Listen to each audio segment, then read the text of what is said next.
ariko umwuka wera, imbaraga z'Imana zibwira Dawidi ati sohoka muri ubwo buvumo, gira bwangu, ndi kumwe nawe, aricyo ngiye gukora. Dawidi abwira abagenzi bati musohoke tugende. Bati reka da, turagenda. Ati musohoke muze.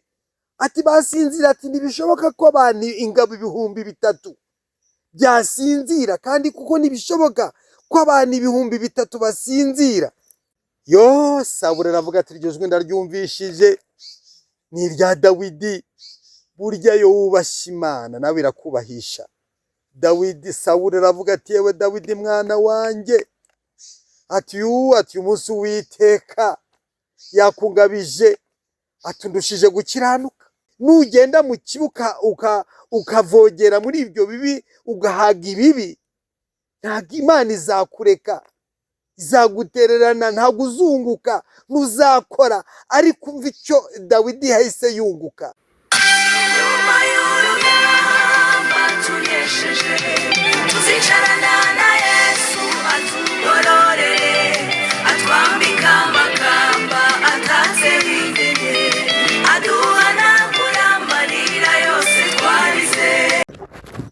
Muraho bene data, nongeye kubaha ikaze ku mabuye mazima. Abantu tudasanganywe ku mabuye mazima, reka mbanze mbibwire. Nitwa Byukusenge Marie Jose. Rero guhera uyu munsi natangiye kubakorera udushya. Mu bisanzwe ninjye wajyaga mbaganiriza ijambo ry'Imana, ubuhamya, nkaririmba, shyiraho indirimbo mwagiye mubibona. Ariko uyu munsi noneho nabazaniye umutumirwa. Mu kanya muramwumva, mwumve icyo Imana yashyize ku mutima we. Rero ni muri urwo rwego ngewe murimo murambona ndimo ndentroduiza kugira ngo mwitegure gukurikira umutumirwa nabazaniye. Rero mbahaye ikaze na karibu ku mabuye mazima, komeze mwumve icyo Imana ibashakaho. Reka dusengere umutumirwa kugira ngo tumuhe umwanya abagezeho icyo Imana yamuhaye. Imana iduhane umugisha. Uwiteka Mana yacu, turagushimye kandi turaguhimbaje. Tugushimiye uyu mwanya utwemereye wo kuvuga ibyawe. Turakwinginze rero kugira ngo wururukire kubana natwe. Tugusabye imbaraga z'Umwuka wera kugira ngo zururukire kubana natwe, kandi n'ukuri ubushake bwawe aba ari bwo buba. Nkweretse ugiye gufata umwanya abwiriza cyangwa se avuga ijambo ryawe, avuga icyo wamushyize ku mutima, kugira ngo uhagararane nawe, ukorane nawe, akubera igikoresho, nawe wikorere kandi ubwire ubwoko bwawe. Bana nawe rero, kandi nsengeye n'abagiye gukurikira ijambo ryawe kugira ngo ribabere inkomezi muri uru rugendo, rigire aho ribakura kandi rigire n'aho ribashyitsa. Bisabye nizeye mu izina rya Yesu, amen. Bene data rero, ni karibu mujye mukomeza mwumve ubutumwa bwiza, kandi ibyiza ni ukumva umuntu akumvira. Imana iduhane umugisha. Murakoze. Haleluya. Amen. Muraho bene data. Aho neza. Nitwa Nzabikiramo Yohani, ndi umuvugabutumwa, ndi umukozi w'Imana. Ntuye mu karere ka Muhanga, umurenge wa Keza, mu kagari ka Makera, mu itorero rya Gatenzi. Ndi umugabo rero ukunda Imana kandi w'umunyamasengesho n'ivugabutumwa. Uyu munsi rero nifuje ko tuganira amagambo ari muri Zaburi ya 46. Zaburi ya 46 duhereye ku murongo wa mbere. Hari amagambo ushaka kuganira namwe abo turi kumwe hano, kandi n'abandi bose bazayumva azabafasha. Aranditse ngo, aravuga ngo Imana niyo buhungiro bwacu n'imbaraga zacu, n'umufasha utabura kuboneka mu byago no mu makuba. Nicyo gituma tutazatinya, naho isi yahinduka, naho imisozi yakurwa hayo ikajya imuhengeri, naho amazi yaho yahorera akibirindura, naho imisozi yatigiswa no kwihinduriza kwayo.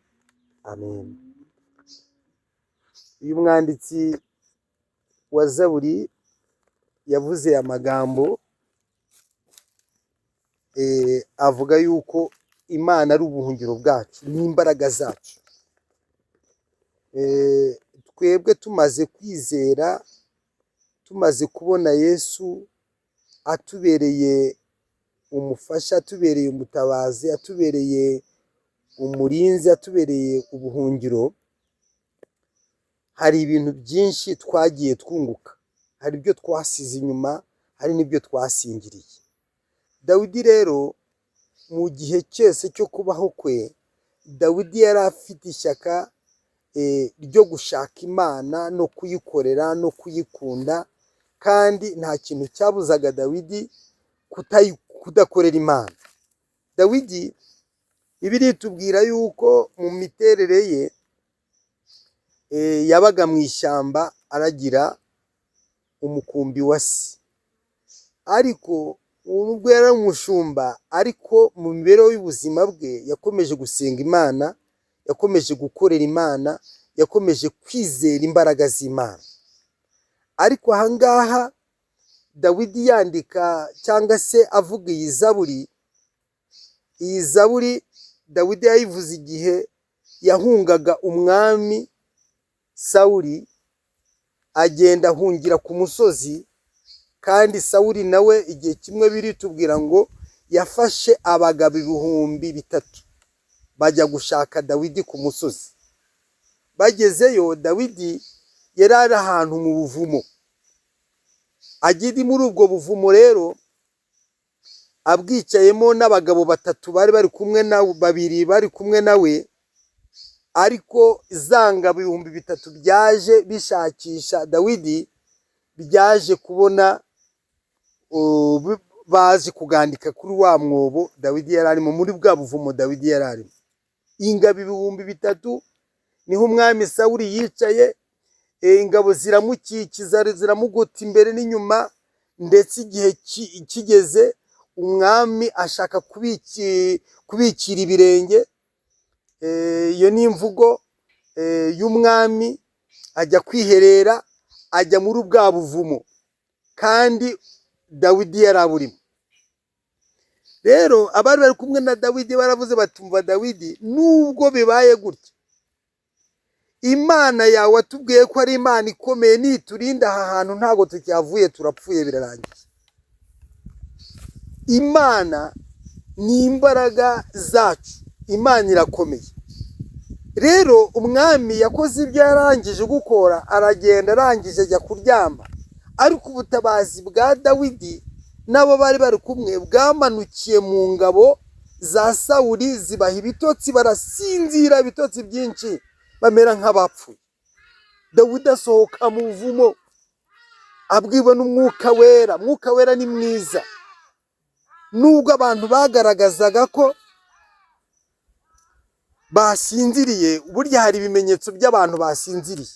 Abantu basinziriye baragona, abantu basinziriye imibiri yikoresha ibyishatse, kuko nta bantu baba badashobora kuyikontorora. Icyo gihe rero umwami, amakuru y'Umwuka Wera wabaga muri Dawidi. Mujye mushaka Umwuka Wera bene data, Umwuka Wera ni mwiza, tubwira amakuru. Nubwo abagabo bari bari kumwe na Dawidi bari barembye, bari bapfuye, baravugaga bati izi ngabo uyu munsi turapfuye, birarangiye, tuzava hano dute. Igihe kigeze Dawidi abwirwa n'Umwuka Wera. Dawidi yakomeje gusenga, yumva ijwi rimubwira ngo sohoka. Byari ibintu bikomeye gusohoka mu ngabo 3,000, kandi umwami yatoranyije abagabo bazi kurasa. Umwami yatanze itegeko, aravuga ati munshakire ingabo zizi kwiruka, abazi kurasa, babandi badahusha, muze tugende tujye gushaka Dawidi. Dawidi ari kumwe n'umugaba w'ingabo witwaga Beneri, araje yicaye aho, ariko Umwuka Wera, imbaraga z'Imana zibwira Dawidi ati sohoka muri ubwo buvumo, gira bwangu, ndi kumwe nawe, aricyo ngiye gukora. Dawidi abwira abagenzi bati musohoke tugende. Bati reka da, turagenda. Ati musohoke muze.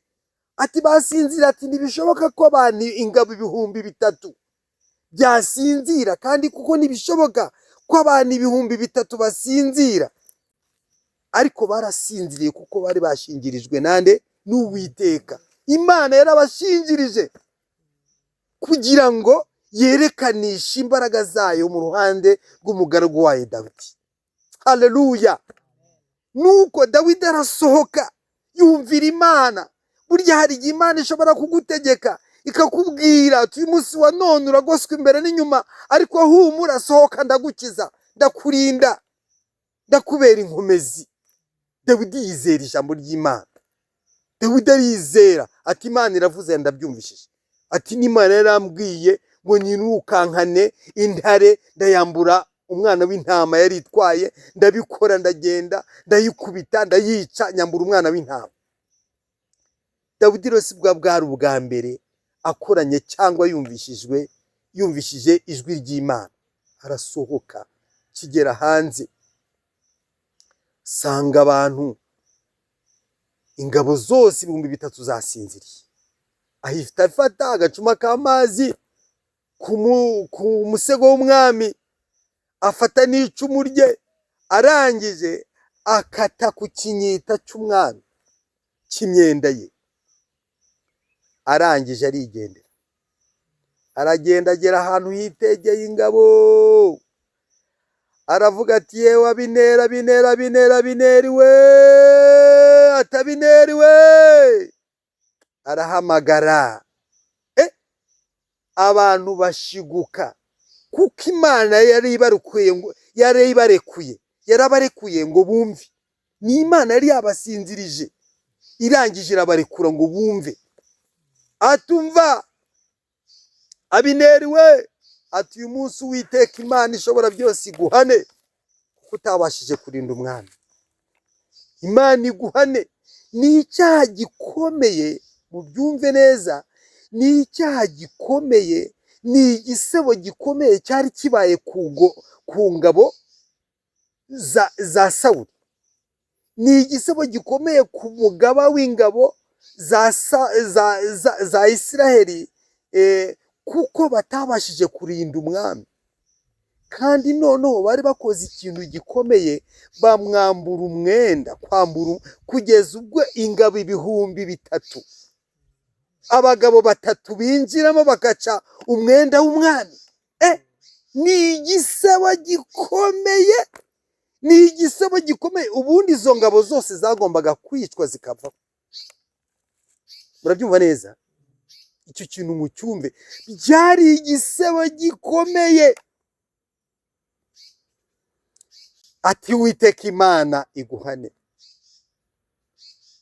Yo, Sawuli aravuga ati iryo jwi ndaryumvishije, ni irya Dawidi.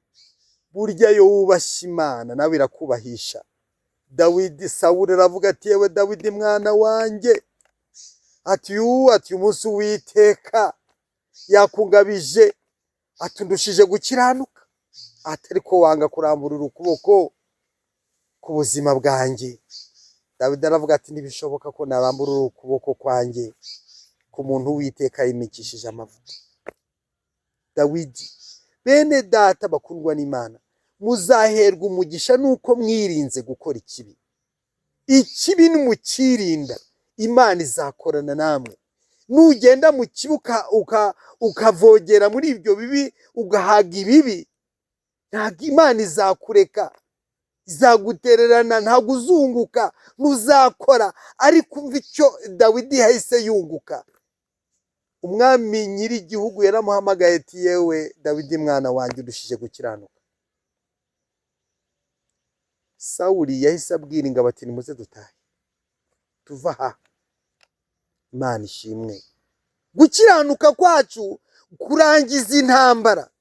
Gukiranuka kwacu kutwicaza aho tutagombaga kwicara. Gukiranuka kwacu, kunesha kwacu kuduha ibintu tutagombaga guhabwa n'imiryango. Bituma Imana imanuka ikavuga amazina yacu. bigatuma abami n'abatware ibategeka bakavuga izina ryacu. Aho ngaho rero niho Dawidi yavuze, asohotsemo aravuga, abwira abaririmbyi ati nimuririmbe iyi ndirimbo muyimenye. Abahanzi bararirimba bati Imana ni ubuhungiro bwacu n'imbaraga zacu, nicyo gituma tutazatinya naho imisozi yakurwa hayo. Haleluya. Intambara zose uko zaba zingana, Uwiteka kurwanirira azirusha amaboko. Imana yacu irakomeye kuruta uko twebwe twabitekereza. Ntabwo ubwenge bwacu twese duhagaze aha, ntabwo ubwenge bwacu bwashyikira uko Imana yacu ikomeye. Imana yacu irakomeye, Imana yacu irakomeye kandi ibasha kudutabara. Umva uko Dawidi yandika muri Izera, avuze ngo naho imisozi yakurwa hayo igatabwa imuhengeri, wowe Imana izagutabara. Naha angaha duhagaze hariduka, Imana yatwimura ikadutuza ahandi. Imana ishobora byose irakomeye.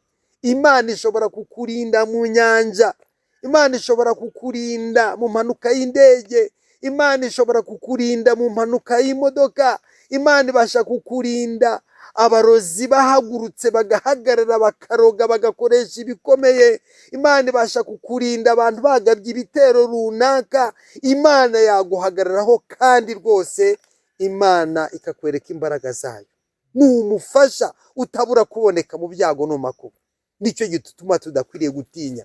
Ntago mukwiriye gutinya intambara, ntago mukwiriye gutinya ibibazo byabagezeho. Ubona abana barwaye, uzatabaze, Imana izagutabara.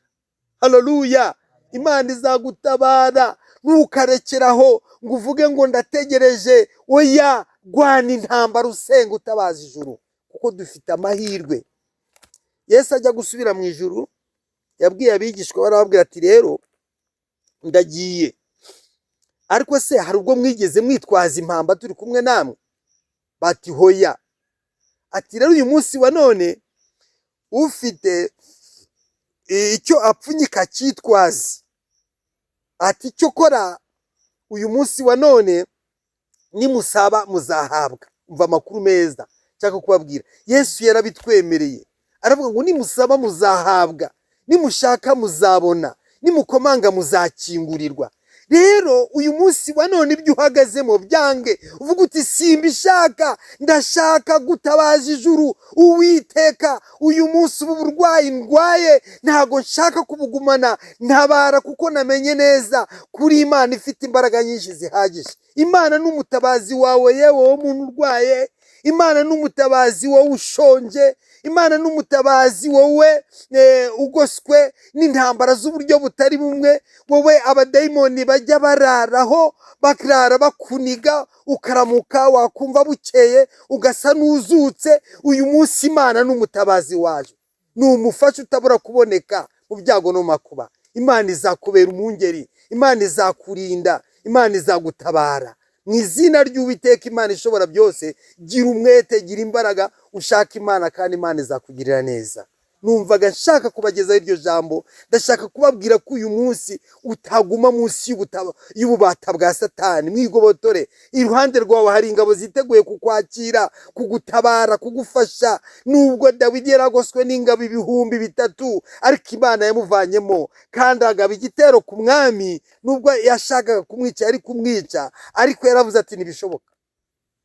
Nawe ntuzakora ikibi mu buzima bwawe, ntuzakora ikibi. Ikibi ntikizakuneshe, ahubwo ujye wirinda ikibi, kandi ikibi jya ukinesheje icyiza. Imana itugire neza. Nuko Dawidi arahamagara ati nimuze mutware agacuma k'umwami, mutware n'icumu rye, mugende muze. Uyu munsi Uwiteka yakungabije naga kukwica. Nubwo uri umwanzi wawe, nubwo yaguhayije, nubwo yakugiriye nabi, ariko Uwiteka arakubujije ngo ntuzakore ikibi, ahubwo uzatabaza Imana ku byo bakugoseho. Abantu bakurwanya mu kazi kawe, ntacyo bazagutwara. Iyo ntebe yawe barayigereje, kugira ngo bagutwarire akazi, kugira ngo bagukure mu kazi, ariko Imana izakurinda. Imana izakurinda. Ni umufasha utabura kuboneka mu byago no makuba. Abarindwa n'Imana ni bande? Ngiye kuvuga ibintu ushobora gukoresha. Icya mbere ni ukwihana ibyaha, icya kabiri ni ukwirinda, icya gatatu ni ukwizera. Kwizera kwawe kuzagutuma intambara zose zakurwanije zikureka. Reka dusenge Imana. Nawe uzumva ubu butumwa n'ijambo ry'Imana rimeze gutya, uzizerere mu ntambara urwana nazo, uzizerere mu bikugoye bikugose imbere n'inyuma, kuko Imana ni ubuhungiro bwawe. Nta handi wahungira, ntabwo ari mu bapfumu yewe, ntabwo ari ahandi hantu, ahubwo ni Imana ishobora kugukiza mu bikugoye byose, mu bikuruhije. Imana niyo izagukiza. Mana yacu, muremyi w'ijuru n'isi, mucunguzi w'ubugingo bwacu, mufasha utajya ubura kuboneka mu byago no mu makuba, turasabye kugira ngo uyu muntu uzumvira ijambo ryawe akaryizereramo azabona ubutabazi buturutse kuri wowe, azabona ubwiza bw'Imana. Mu izina rya Yesu, uzamukize ibigose ubuzima bwe, uzamukize ibigose imibiri mu rugamba rwana nabyo, uzamurindire mwami wanjye Yesu kuri izi cyamunara zimugose imbere n'inyuma, kandi umwishyurire amadeni mu izina rya Yesu. Hari abantu batabasha kubona ibyo kurya bikwiriye, hari abantu bagoswe n'intambara z'uburyo butari bumwe. Uwiteka Imana ishobora byose, ndabasengeye ubamurikire umucyo wawe, ubwami bwawe bagote imbere n'inyuma, ubone ubutabazi buturutse kuri wowe, kuko ari we buhungiro bwabo n'umufasha mwiza utajya ubura kuboneka mu byago no mu makuba. Ni mu izina rya Yesu Kristo byambashe. Amen.